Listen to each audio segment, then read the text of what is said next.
Hello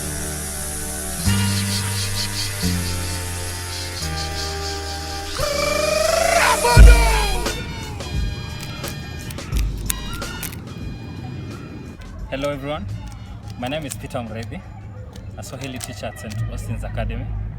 I'm also the coordinator, Presidential Awards Program.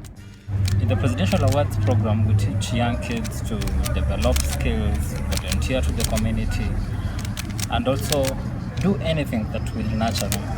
One of the things we've been doing with some of the year 9 students is developing the speed cubing skills.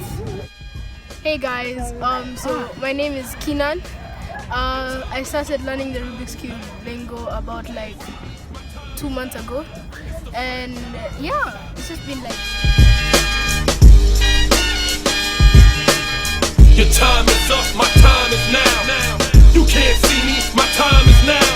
It's the franchise where I'm shining now. You can't see me, my time is now. In case you forgot or fell off, I'm still hot, knock your shell off. My money stacked fat, plus I can't turn the swell off. The franchise doing big business, I live this, it's automatic, I win this. So you hear those horns, you finish. A soldier, and I stay under you fighting. Plus I'm storming on you chumps like I'm thunder and lightning. Ain't no way you breaking me, kid, I'm harder than nails. Everyone, my name is Ian, and I'm going to be giving you a tutorial on how to solve the Rubik's Cube using my beginner method. Okay, first of all, the first step is creating the white cross. Usually when you're creating the white cross, you look at the...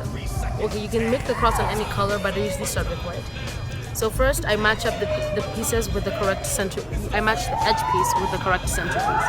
Now this is white and red, and this is red. So I'll move this over here, and it's matched. Now I have this other one, but it's not in the correct place. So I take it to the bottom. At the bottom is where we work with it best. Now it's matched with its piece, but it's still flipped. So I turn it to the side, move the top piece to the right once, move this up, and then take it back. And both of the pieces are matched. You're meant to try and create this pattern with all of them. Those are the only 2 cases you'll need while creating the white cross. Once you're done creating the white cross, the next part is the first 2 layers. I use a technique called F2L, but that's a bit difficult, so I'm going to use a different technique.